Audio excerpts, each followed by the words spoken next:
Tried to kick you where it hurts. You got up, you kept going. That was in there. They know the writing's on the wall. Maguire. Senior. Back to Maguire.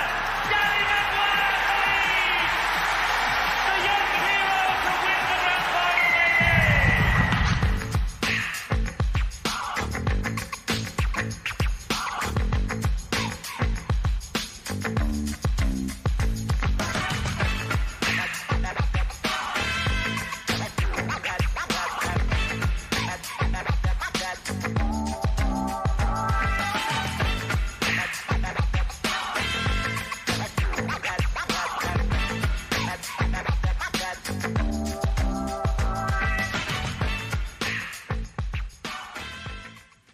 Hi everybody, welcome to the Lock Pod, the Leeds Rhinos.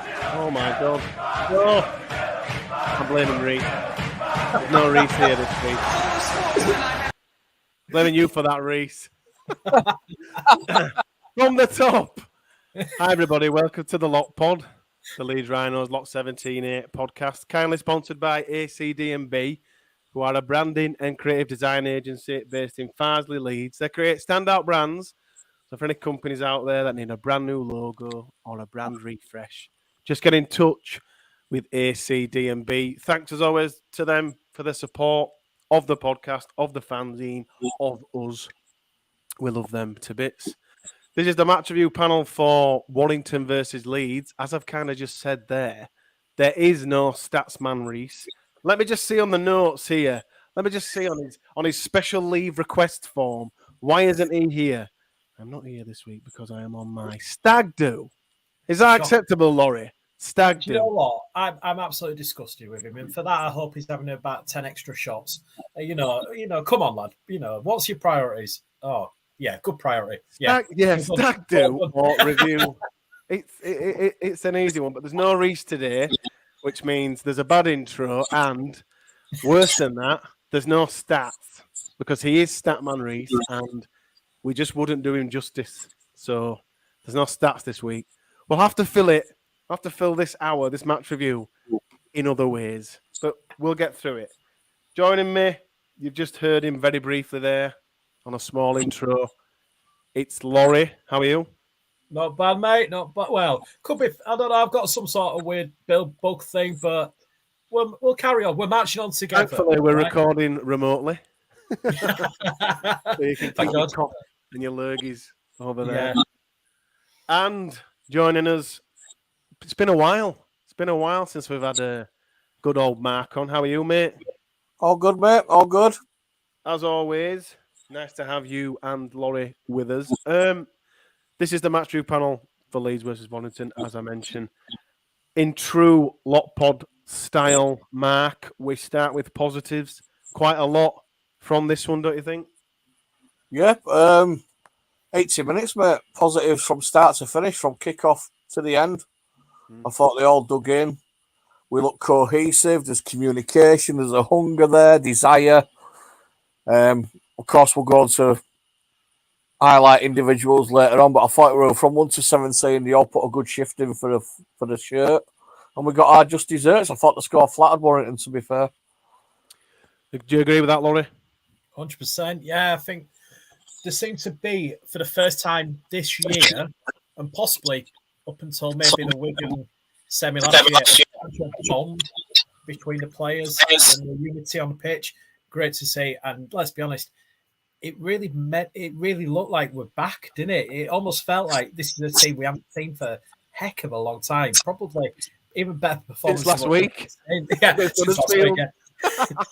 I mean, yeah, we'll go with that. But no, in terms of like general cohesiveness and togetherness, probably since Saints this year, probably. And even then, that was a push, wasn't it? Do you think, Mark, we haven't had Mark on or yourself for a few games now. Do you think, Mark, off the back of the Wakefield result, do you think not only the result against Warrington, but the result against Huddersfield as well, do you think these are, a bit of a silly question, but kind of the perfect reaction to what us as fans, as a club, kind of were looking for after that Wakefield game? I think it was the bare minimum requirement, wasn't it, really? For the first time, I mean, we've all had our views on it. I mean, my views are as strong as probably most about Rowan. I have thought at times this year he's looked out of his depth, and I have been on the bandwagon saying, look, one more loss and he should go. But I think how he reacted after the Wakefield game and in build up to Huddersfield game, calling it a mini grand final, I think that sent a clear message what he'd sent to the squad as well. This can't go on. Whereas before, I remember his interview after Salford and we were off and he was saying, yeah, well, we were doing okay and we played well. And it kind of angered me a bit because they were like, who you trying to fool, mate? We were rubbish. You know what I mean? And again, after Castleford at Magic, he was like, oh, yeah, well, we're having a dig. We're doing all right. We're playing some good rugby. And you're like, no, we're not. So it seems that Wakefield away and that gap, they've got together and he's got them in one room and said, look, this is it now. Shit or bust, basically. And they've reacted. When you're in a downward spiral of form, I mean, we all saw it in that relegation battle in 2016. You can't just have certain individuals reacting. You have to react as a squad. Yeah. You've got to want it together. Yeah, we've got some individuals who we all appreciate. We've got senior players who we think should lead more. But rugby league into one-man game. It just isn't a one-man game. You've got all 17 have got to be on the boil, or at least a 7.5, 8 out of 10 to win some of these big games. And I thought we saw that. Huddersfield, for me, the occasion demanded that result and that performance. Absolutely. This week was always going to be harder because of what happened in week 1 and all the fanfare and furore and bullshit around Warrington. You know what I mean? They're going to win this, they're going to win that. Same every year. We always say it's always their year. They spend big money. They've got one of the biggest wankers in the fucking league at prop for them. Big fat baby Sam Kasiano.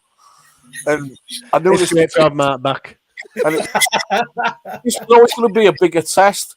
And although we started strong, I kind of enjoyed the fact that we had to withstand a lot of pressure on it in our half and a bit of adversity because it showed that's the biggest test of your team spirit and your teamwork. It's all well and good when you're putting 20, 30, 40, 50 points on pub teams like Huddersfield.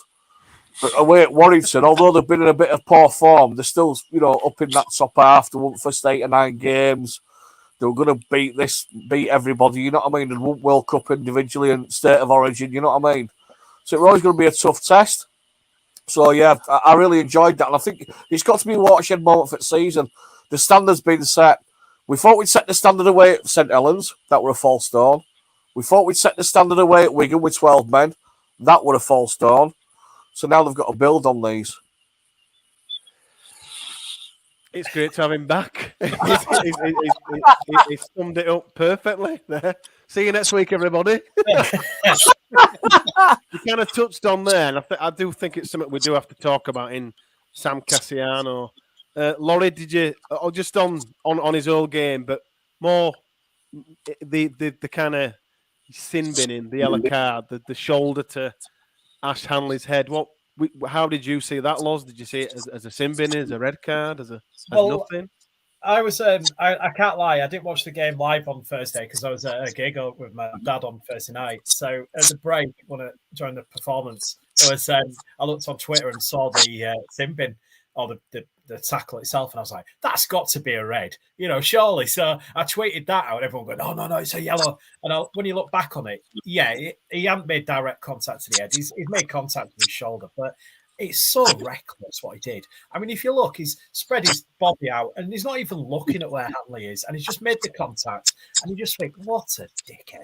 I mean, that sort of tackle's been outlawed for like last 5, 6, probably more, 10 years or so, and yet you're thinking he can get away with that. And I had to laugh at his face when Kendall was trying to get him over, and it's like, me, what have I done? And you think, you've just gone in with your shoulder, you absolute weapon. What are you doing? And he's got a face like a gremlin, hasn't he? He really has. It genuinely, it made me smile so much to see him walk off the pitch and looking like, what have I done wrong? And you're just thinking, get out. You were rubbish at Catalans when you left, and now you're rubbish at Wire. What a joker you are, Mark, sorry, red, yellow, nothing.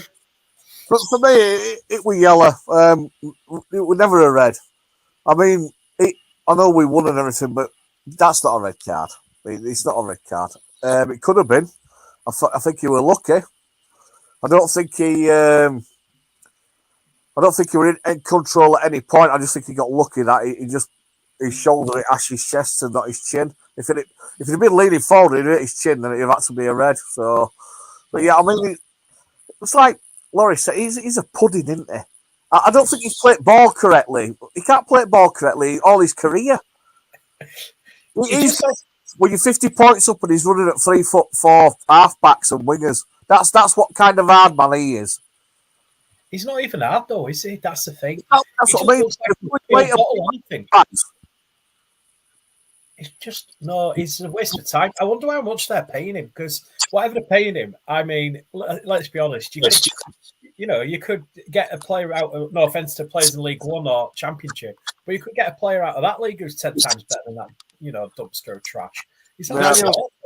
Daniel said in the comments he was lucky on Kasiano. He was lucky not to see another 10 for dissent. I thought the way we were talking to Chris Kendall would appalling, Mark. I mean, me and you, Mark, and Reese and Laurie and a lot of us, we've all kind of said, whether it's a Leeds player or a Warrington player or whoever, we don't like the back chat to the ref. We've all kind of said that. And I thought Kendall let him get away with a lot on Thursday night.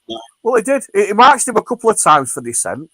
And then he marched, I can't remember who else it was for dissent. Somebody else whinging in one of their shirts. It's what they do, isn't it? But there's a precedent set here with the Josh Griffin incident. Now, I've no doubt whatsoever that was, it should have been, he got the yellow and then he got the sending off as well. 100% I back Kendall on that. And I'm not Kendall's biggest fan. But if you're going to be gobbing off at the referee, it's got to be 10 minutes. Straight away. The only person who used to be able to speak to the referee was the captain. Now, refs have let it slide, let it slide. And they've done it for years. You can see at Wigan, it would always, if it wasn't O'Loughlin gobbing off, it was one of his, it would be Lulaway or someone else. Bateman, proper gobshite. And then even for us, if it wasn't Sinfield, Maguire has always have a whinge. Justin Harris, one of the biggest whinges in rugby league history. Oh, yeah. Harris was shocking. Yeah. Whether he were a captain or not. But the refs have got to get a grip of it. And of course, if they get a grip of it, then... We just lost Mark. I was going to say mid-rant. But he's got a point, though. But he has got a point. If you look at discipline, like now, how many players, and I know it's just like going off on a tangent, how many players do give back chats at referees? It's outrageous. I think if they are jumping on the back chat, then it needs to be consistent. Like Mark. Sorry, Mark, we just lost you there as you were in full. Yeah, sorry, Mark. Yeah. Carry on, Mark. Yeah, well, I just think there's got to be a clear message sent out league-wide now. It's creeping into the game more and more. There's players running in and having their chirp up. It's got to be straight out now. Get a directive out this week. The only people that are speaking to the ref are the captains. Yeah. If the ref wants to speak to the player, he will address the player directly and call for him. End of story. No grey areas. No waving your arms and effing and jeffing.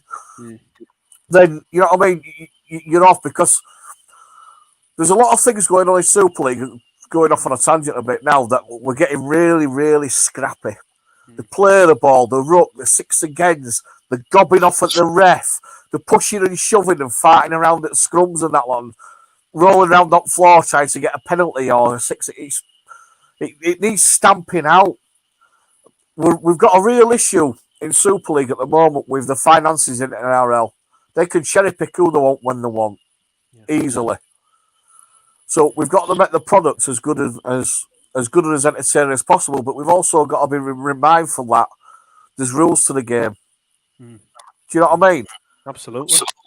And I can't do it. When I see Leeds play a Chelpit, it proper winds me up. It really does. You're like, just shut your gob. Yeah, let the ref. I'll do the ranting for them. Do you know what I mean? That's how they created this podcast. So we can rant. And his loyalties and that, and his brain cell count.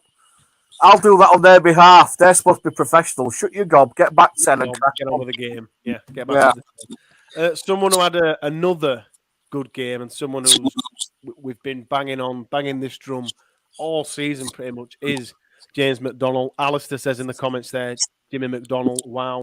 Robbie Rhino says McDonnell could be my signing of the year and player of the year. Laurie, we've waxed lyrical about this kid all season, but again, another solid game from another just 8 out of 10 every week almost. Yeah, that's one good thing about him is he's not. He always gives, doesn't he?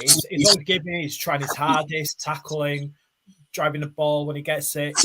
He almost looks like a player we've needed for many years, and it's all of a sudden we've signed him from Wigan, for next to no or whatever we got him for. That chase back he did during the game on Thursday was just incredible. Tackle, like, yeah. What were you? It almost like, what are you doing, lad? Well done, but where's this come from? He's unbelievable signing, and I can't believe Wigan got rid of him. And it were all for Bateman, wasn't it? Apparently, which when you think about it, is absolute madness, or what the reasoning was. But fair play, Wigan. Where you give us an absolute class player. Here we are again, Mark, talking up James McDonnell. Yeah, outstanding. Everything he does is 9 or 10 out of 10. Everything. His attitude, his application, his effort, his extras. I mean, you've got to think he's playing at the back rower. How many times do you see him cutting across the other side of the pitch for cover defences or putting in middle if there's a line break? Like you say, Aston had done quite a few people with that in and out. He hesitated, picks him off and bang. And it can't be overstated how critical that tackle was, because that game changer, I reckon. Yeah. Momentum at game, to give them a lift. The crowd had calmed down and started supporting them rather than booing them. So it's just massive. It's what you get off him every week. We've started announcing these little contract extensions. He needs a new 3-year deal ASAP if it's not already in the bag. Yeah. And I don't care. We're going to talk about what was later, but we cannot afford to lose this kid. Not at all. Give him a new deal. Have you been impressed with Sam Lisone's form over the last couple of games, Mark? Seems to have picked up. And he's been building. He's been a slow burner, but like we said before in previous reviews, it has taken him a while to get going. But we can't overlook the fact that he came late with no pre-season either. I mean, obviously, there's things off and on with his missus not settling, and she's gone back now. So I think so in some cases you just have to lay off a bit and just see how they settle, how they build up. And I think now he's proven his worth. He's big, he's aggressive, he's more mobile. You can see he's a lot fitter. And I tell you what, he's got a great pair of hands on him and all. He's so good. The line is really, really good. And I just love how he runs it. He runs in, head up, hard, aggressive. It don't matter. He's not trying to run out wide at an half back. He's just going straight through the middle. He's going, right, you're the biggest bloke, I'm running at you. End of story. And long may it continue. But he has to stay as a bench player. We get so much more out of him as off the bench. Let Nikolai, Sam, or Tommy Allroyd, let them do them first 25, 30 minutes, then bring him on. Lisone, Laurie, do you agree with that? Seems to be playing really well at the minute. I fully agree with Mark. I think bringing him off the bench is an absolute genius move. Tires out, comes on against some tired players and causes havoc, which is exactly what you want. It just looks, if you look at him now to when, say, his first couple of games, he's a different player. He's 100% a different player. And you can tell, and one good thing that you can say from his body language has changed. He looks confident.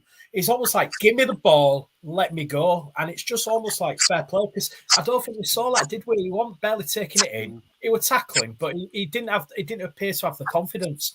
Whereas now it's almost like he's screaming, let me have it. And I just think, the one thing that I do think, though, is you kind of almost do feel you need to put maybe a bit of cotton wool around him, which I know sounds a bit harsh, but, you just fear that if he gets an injury, it's like, we're back to square one with him.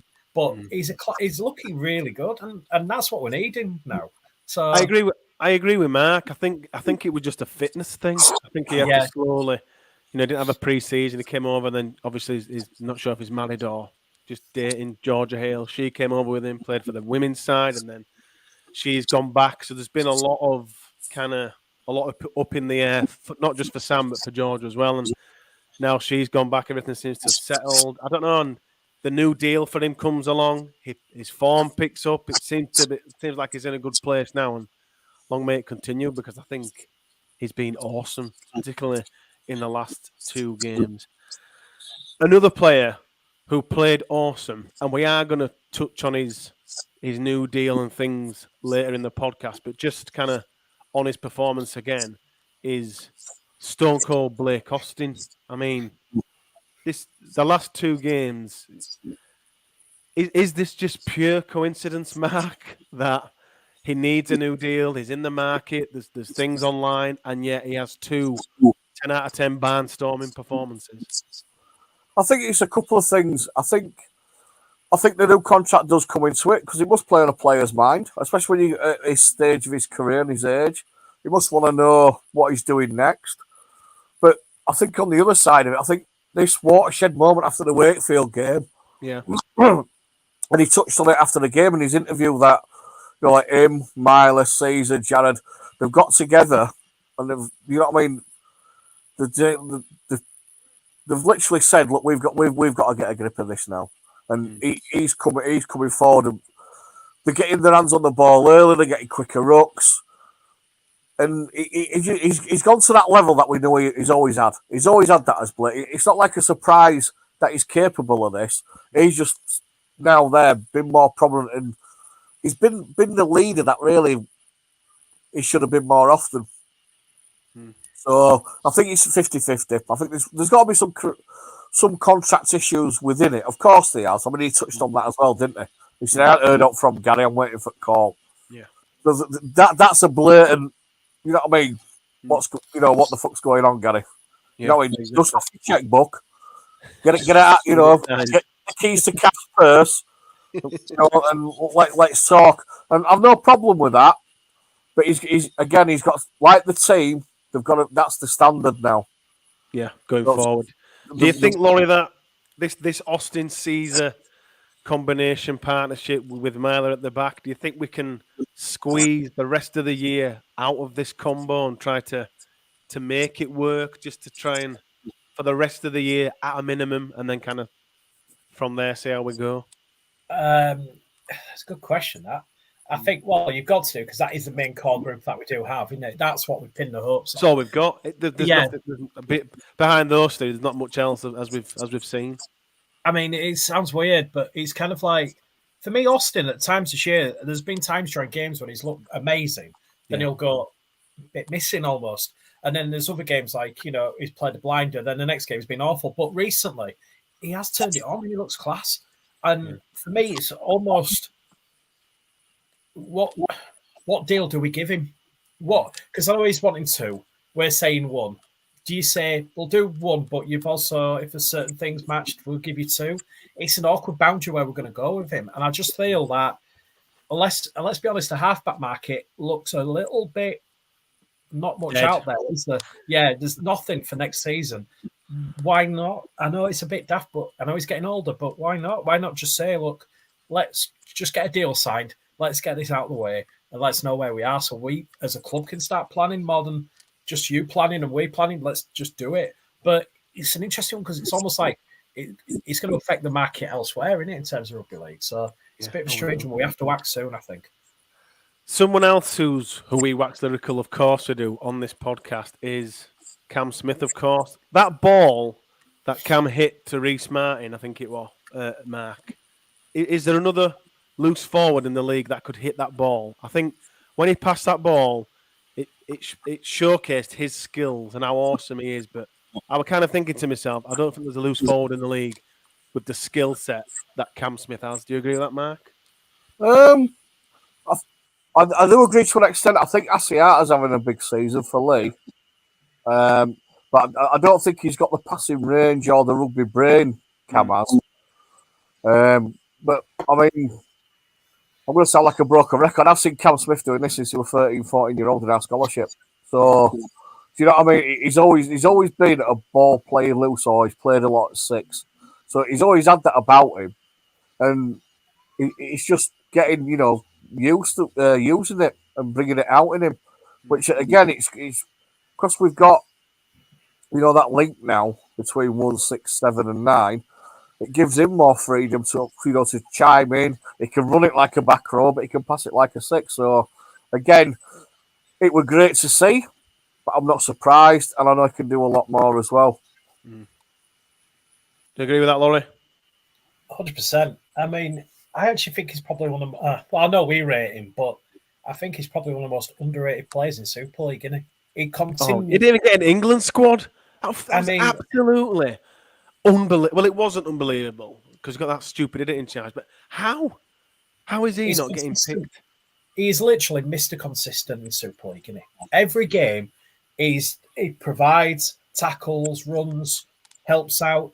He's literally the ultimate player, and he's such an undersung. We love him, obviously, but if you look elsewhere, it's almost like nobody seems to rate him, and you just think, "What are you watching? He's amazing." I don't get it. Another player that I think is underrated and who, and I don't mean this in a harsh way, but who kind of goes under the radar, even with Leeds fans, and I think it's full credit to him because he's just transformed, is Jared O'Connor. I thought he had another good game against Waddington, and I think kind of that doubt of him, because he was a kind of second rower / loose forward, I think he's just a hooker now. Do you agree with that, Mark? And he's just so settled as the first team hooker that it kind of almost gets overlooked just how solid of a player he is. It was good. His post-match interview with Barry Mack and Morley after the game, Barry Mack made a great point. That's only his 30-odd game at hooker. Hooker, yeah. You know what I mean? He's 20. So when he said himself, he says, "Yeah, he says, I've got a lot of help because obviously you're looking where to pass, be quick at the ruck and be defensive. But now he's starting to read when to run more. He's so destructive and he's deceptively strong as well. Because you see someone like trying to put shots on him. He's got great subtle footwork at speed. And even then when they grab him, they're not ragging him down to the deck. You know what I mean? They're having to 2 feet and get him down. So, I've loved this kid since last year. And he's showing now that we didn't need Lehman and we won't miss him. And the fact he took his bat and ball home and he's got a Wigan, well, fair enough. He's yesterday's news. This kid is our number 9 now for the next 10 years. And that's just it. He is that good. But again, when we brought Corey on as well, and it happened last week, and he was still on the pitch, he did great as well when he moved to loose. He was still running solid. He was still doing his tackles. He was still, causing aggro. And, these are small packs and that he's up against. Huddersfield have got some big units in the middle. So, they're all shit, but he's got some big units, you know what I mean? Chris Hillow's about 975 and he's had 3 good games in his career. Big pudding, and then you've got them dickheads from Thursday. But you know what I mean? He's still tough graft as a smaller bloke in that front row going up against them. He's tough. He's so calm as well.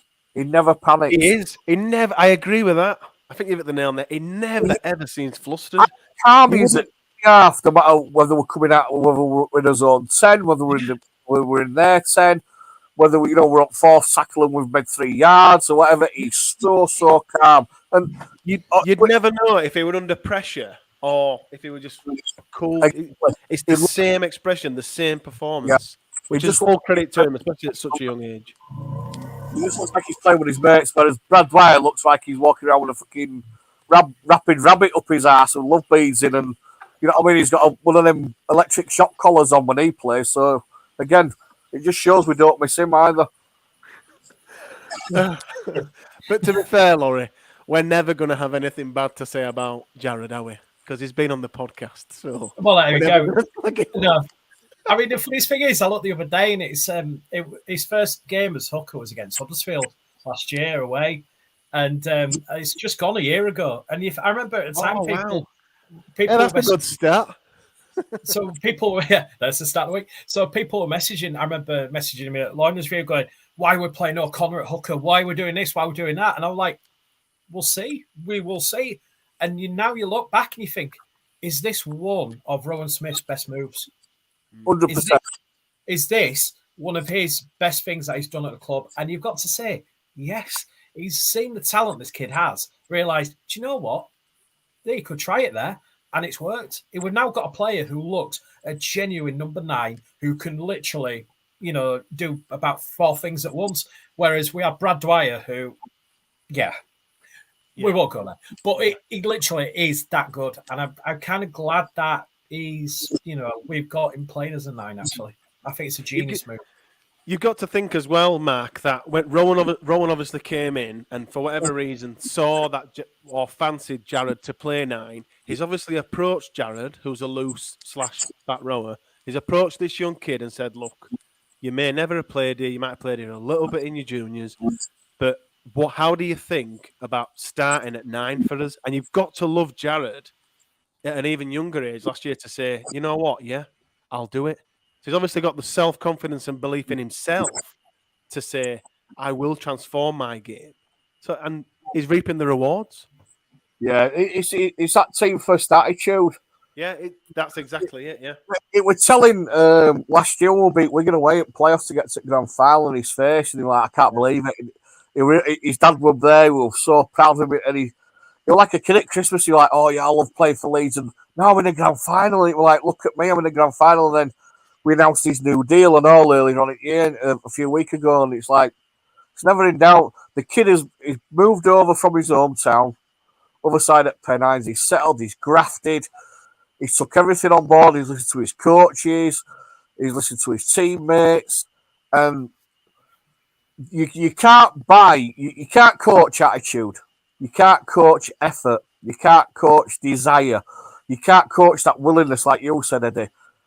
He's been approached by coach said, look, I think you're a 9. He hasn't kicked his toys out from well, no, I'm a 13 or I'm going or I don't like this or I need X, Y, and Z demands. He's gone, yeah, I'm up for it, boss. I'll do what I need to do for that shirt for this team.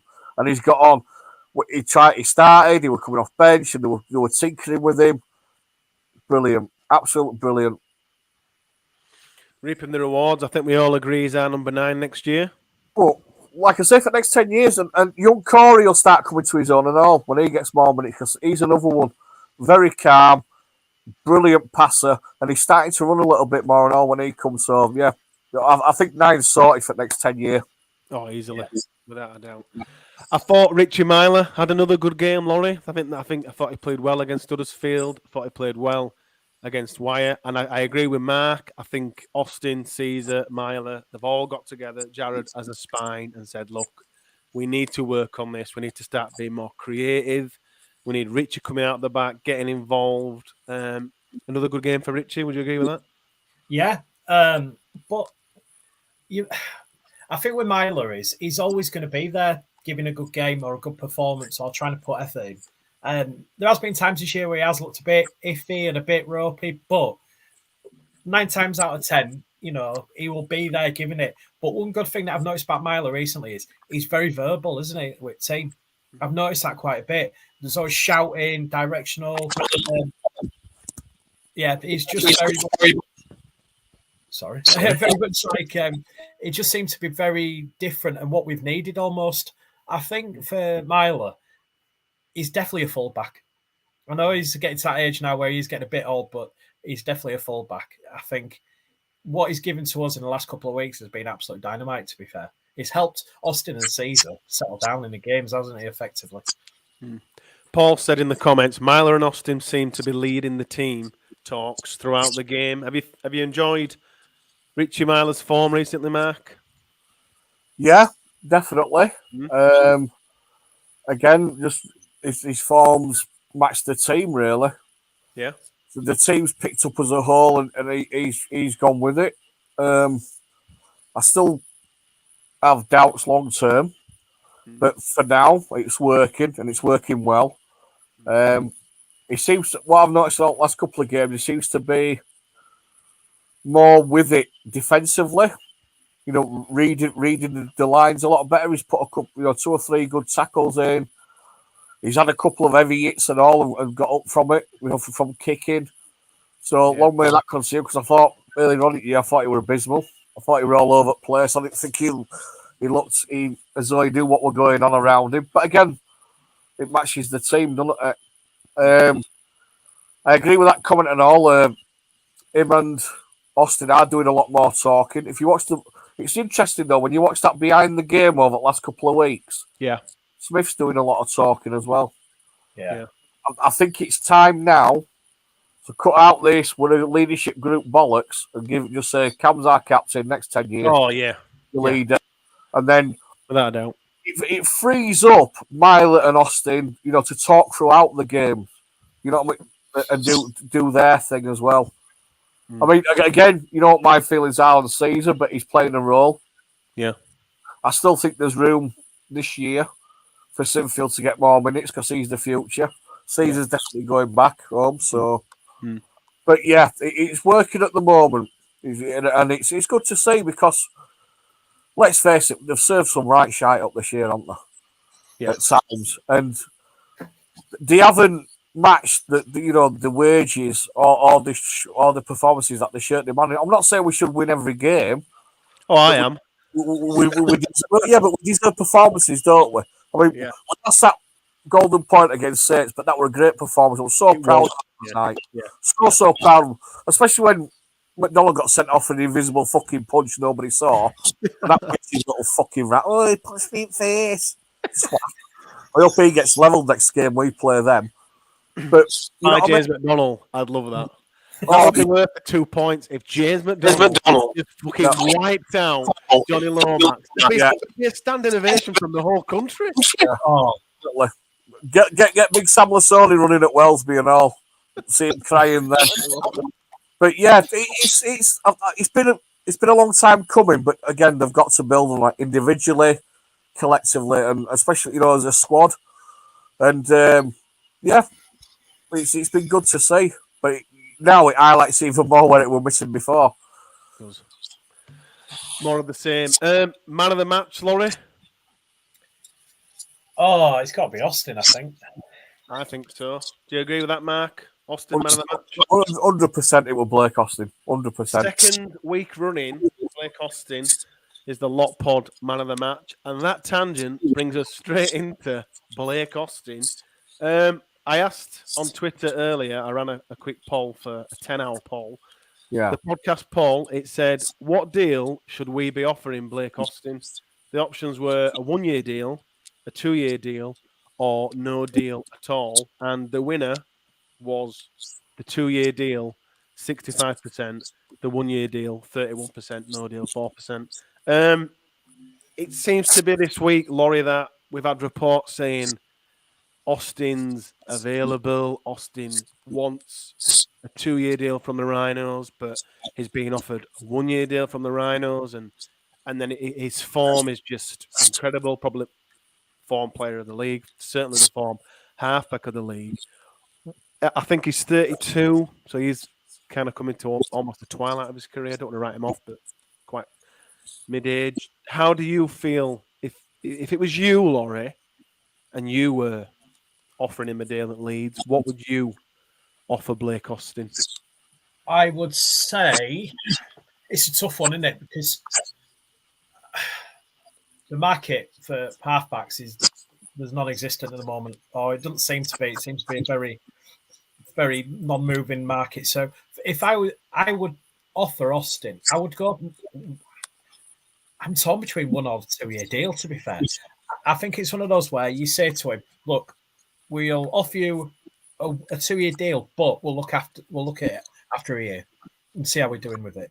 Maybe say, if certain criteria is met, blah blah blah. That a second year there'll be a wage rise or something. Like an extra tangent. But I don't know. I'm thinking we can't lose him. I don't know. Mark, how do you see it, Blake Austin? I see. I'll be comfortable with the 2, but certain criteria have to be met on that second year. Yeah. But in terms of we'll give you your 2, but there's got to be some kind of incentivized, appearance, minimum amount of appearances, etc. And incentivize it that way. If he's having the 2, it also part of that's got to come with him mentoring Jack Sinfield as well. But again, it's not just the 2 years; it's how much he actually wants. Yeah, that's the thing. Yeah, that's the thing. Yeah. Absolutely. If he's wanting a final huge payday, then for me it's a year or off you go, mate. Because we've been burnt so many times over the last 4 or 5 years on cap space and cap spend. Mm. And we've got to be aware of that now because we're coming into such a vital period of squad rebuilding and the next cabs off the rank from the academy are waiting in the wings. Yeah. But next 18 months, Sinfield has to be in that team. And we have to get a good run of games to say yes or no. Is he or is he not? Yeah. Potentially, he's got everything. But of course, we've got to be careful with him. He's not just carrying a Leeds shirt, he's carrying one of the greatest name in Leeds history as well. Yeah. So that'll It's a lot come of with, weight. from what I've seen, it doesn't bother him. He is his own player, which is great. But again, he will need that someone alongside him. We can't have what we've had earlier on in the season where when it's got tough and the team have been quite functioning where all our senior leaderships have gone missing. Mm. We can't carry hide and seek champions. Mm. Do you know what I mean? So it's an easy decision. One, yeah, we'll give you a year. We'll give you the second year, but it's appearance based and we want more off you in terms of mentoring Sinfield. And we want more of what we've seen the last couple of weeks. It's quite... Sorry, Matt. It's quite simple for me on Austin. It's a 1 year deal. Yeah. Probably see where this is going. I'd say, right, it's a 1 year deal. This is as good as it's getting, by the way. There's no way I offer him a straight up 2 year deal. Not happening for me. It's 32. And I would say to him pretty much what Laurie said. You've got a 1 year deal. Your form halfway through that year hits, appearance based, assist based, try based, or just pure form based. And I'd say, right, hit these milestones, automatic. You get that second year. Show us you're worth the second year. Don't just come and say you want 2 now. I wouldn't offer him 2 now. It'd just be the one with the incentive of the second. I think Mark, as always, hit the nail on the head. We've really struggled with the management of our salary cap for quite some time now. Since that golden generation, it's been badly managed, and I feel it's coming to a place now where it could be in a much better and safer position. And in that, I think we're playing with fire if you offer 32-year-olds 2 year deals. I just feel there's now people have rightly said on Twitter today and constantly, well, who else is available then? Which is true, absolutely true. But thankfully, that's not my job. And I think if along with Mark, if you sit back end of this year, however it ends in a grand final, you just put Jack Sinfield in there. In one of these days, we have to play Jack Sinfield. That is a fact. 100%. We have to smack him on the ass and say, right, kid, just like Mark said, you're in for this run of games. Show us what you've got. Show us you've got the pedigree. Show us you've got the talent, the potential to make it in this team. Whether that happens sooner or later, I just feel like that pathway for him must be clear. There cannot be an obstacle there. And my fear is if there's Blake Austin on a 2 year deal there, or whoever on the other side of the house, I don't want him. And that pathway for me, it's vital we get that right and clear for him. So it would just be a 1 year deal for Austin for me, regardless of his amazing form. But his current form must have something to do with him being in the shot window. I loved how he said at the end to Sky Austin, he said, "Oh, I hope Gary Evington's watching and listening and has seen this performance." And then Sky showed you in the changing rooms, Hetherington talking to Austin. Someone took a picture of that and put it on Twitter. I think it was Joe Hurst, and said the caption like Gary saying, "How about a £5 per game bonus?" That's amazing. There were a couple of other new deals announced recently before we haven't been in the podcast a while.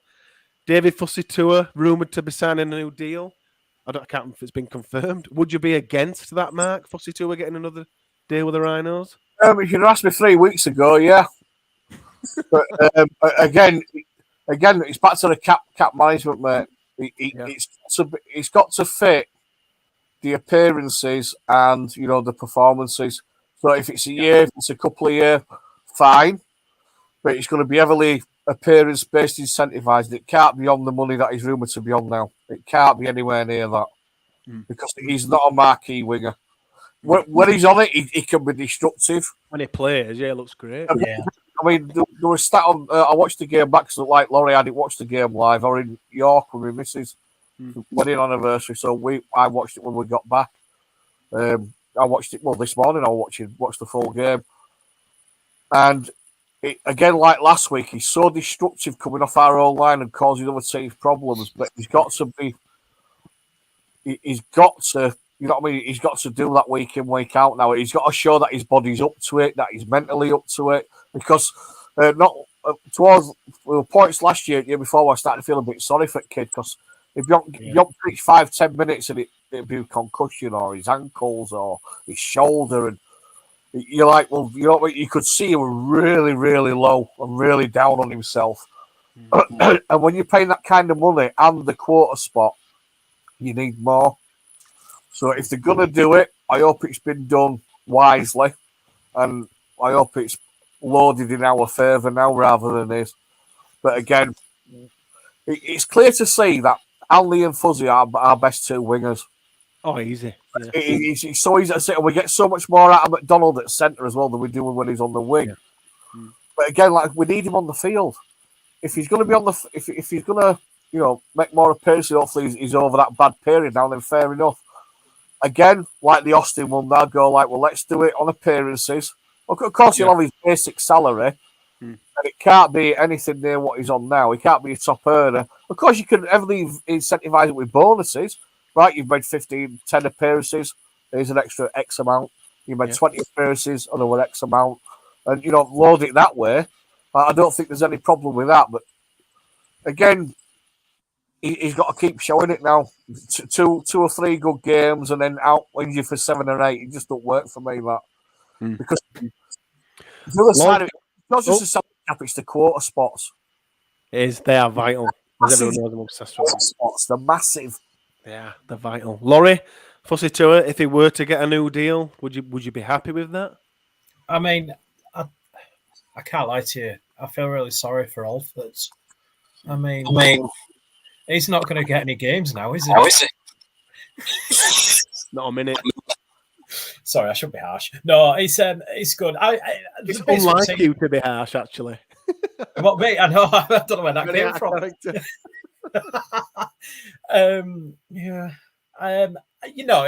Fair play to that lad. When he is on the pitch, he is really good. But it's just getting him fit and making sure he's all right. And when he's on there, he's good. He does a job and he does it well for me. But it's making sure he's constantly fit rather than missing every 2 out of 4 games or something daft like that or whatever. It's making sure he's all right. Yeah, agreed. Just same as the Austin one. I echo my Austin kind of thoughts, but not due to Fussy Tour's age, just due to lack of appearances. But the fact that this deal is rumoured to be happening, I feel like similar to Lisone, he could be settling, could feel in a better place, kind of with his family, with whatever. I don't know how that's working out for him, but I know it can take a while for players that are suffering with homesickness or injuries, and things can settle down. So I wouldn't be against him signing that new deal, but it'd have to be on reduced terms. And I do think the club are aware of that, and they're gonna get it right. One player that is leaving, that it has now been confirmed that Sam Walters has signed for Wigan. I think it's a 4-year deal. Who gives a shit? He is banging form, to be fair. He is. There's no doubt he is an awesome talent. My concern here is, and everyone's probably heard my views on this before. How do you feel about it, Mark? Just about some, are we? For instance, my views are: I don't think if we've got a full team, I don't think he should play. But is that cutting my nose off to spite my face? Because if Sam Walters is in the team and we win the grand final, I'll be the first person to celebrate. There's two things here. I think heads need to roll because of how he's been managed. First off and foremost, I think we've handled it shockingly, really, really bad. The other thing is, I'm like you. If you've shown a desire to leave, then when the push comes to shove, you've already left it in my eyes. It's not like we're giving him a send off like we did to Kylie or Peacock or Sinfield or Danny Maggs, Robbie. You know what I mean? It's not like he's given us 10, 15 years or even 4 or 5 years of absolutely outstanding service. Yeah. But when we've got a full team, for me, he's not in the 17. I'm sorry, he shouldn't be. And if I had my way, season wouldn't be either way. You know what I mean? Yeah. Season's been nearest wheeler been for me, 3 games into the season, and I'd still keep him there. Yeah. I'll keep him when he's played, he's done okay, he has done all right. But again, if you're moving these players out, then when you're in the trenches, what annoys me and all is we're seeing week in, week out what we've thrown away. And that's what kills me most, Mark. That winds me up even more. Kills me most. He's banging form and he's leaving us. And all we're doing from this moment on is improving him. We're giving him minutes. We're slowly nurturing and creating a superstar for fucking Wigan. Exactly. This is in reverse what we've done with McDonnell. All since we've been giving middle finger up to Wigan saying, yeah, cheers, you dickheads. Look what we've got. They're going to do it to us next year. Yes. Now they're going to be doing it for the next 4 years with Sam Walters. And it's tit for tat, isn't it? You know what I mean? They've got us back on that one. And I'm so annoyed because it's self-inflicted. Because he was ready to stay. But they haven't picked him. They messed him around with low ball. Then they've realised what they've done and went back in too late. And it's been so mismanaged. I could handle it more if you were like 28, 29. Yeah. We'd had a good few years out of his legs and everything. You think, well, yeah, okay, it's his last payday. Off you go, mate. You know what I mean? It is what it is. But no, but I am with you and all. If we've got a fully fit team, then no. Laurie, Josh, one of our regulars, Josh, he's heartbroken that Sam Walters is leaving. Like all of us, to be fair. How do you see it, just in terms of the squad? Should he play? If we have got a fully fit squad, should he be on the bench? Should he not play out? How do you see it, Laurie, in terms of Sam Walters and Leeds Rhinos? I just feel like if the form is on at the minute, I do think you can't drop him. But it's a tough one, isn't it? Because I don't feel as harsh as what you do about him. I don't feel like, I know it sounds bad, but he's still our player, isn't he? Until the season. Until he isn't, and he pisses off to Wigan. Yeah, I know there is that, but I mean, the other thing is, what do you do? Just send him to Bradford? I'm just heartbroken. Poor bastard, you wouldn't send him to Bradford for a year, would you? I mean, let's be brutally honest. There's no reason to send him there. I mean, him and Seguiaro having parties, that'd be an interesting scenario. No, I just think it's one of those in there. I can see why people are not happy with him. I can see why people are not happy with the club. But I just think it's one of this. It's something, you've got to also think of, sorry, I'm going to sound really sensible here, but, he might be missing not being back near his friends over there. Yeah. But, it's just one of those things. So, I don't know. Maybe it's just, I just feel like, I think it's one of those where there's a lot of stories. We don't know the truth. It's happened. We have to move on both parties. Laurie, have you ever been to Widnes? Yeah, I've got some mates that live there. It's horrible, I know.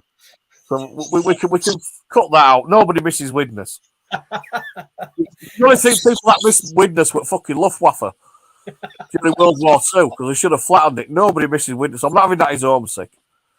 No, it's not necessarily homesick, is it? You just don't know, do you? You don't know what's. I don't know. Young lad, who knows? We've lost him. We're all heartbroken. We've all got different views on it. Just to kind of wrap up this podcast, thank you, Laurie. Thank you, Mark, as always. Two of our regulars who always come on with us and do some amazing work. We do play Salford away next. In terms of the squad, Laurie, you don't change your winning team, do you? Nope. Just same again? Same again, unless there's any injuries. Same again. Unless any injuries. Do you agree with that, Mark? Same squad? If Sangari's fit, he comes in for Donaldson. Yeah, I agree with that. Because, I mean, again, I know I don't really rate Donaldson as a forward, but he does graft. He puts his body on line. He puts 110% in, but for me, he's not big enough.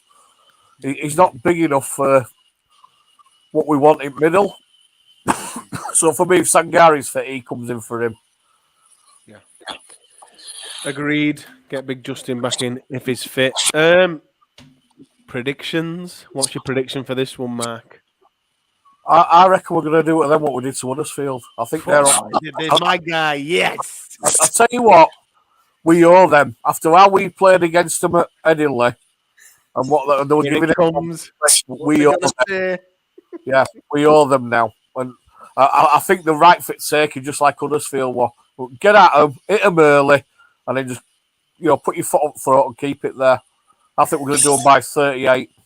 Nice. 38. Laurie? Us by 22. 22. I like where this is going. And I'll say Leeds by 48. I'll go 10 more than Mark. Mark, welcome back. Thank you as always for coming on. Thanks, Laurie, thank you as always as well. Thank you everybody for watching, for listening. We do record these live on YouTube. So please do subscribe to our YouTube channel. If you just go onto YouTube and search for the Lot Pod, that's us. Hit the subscribe button. Every time we go live with the podcast, you'll be notified on your phone or your tablet or however you watch YouTube. We'll be back next week with a mailbag. See you next time. All the best, lads.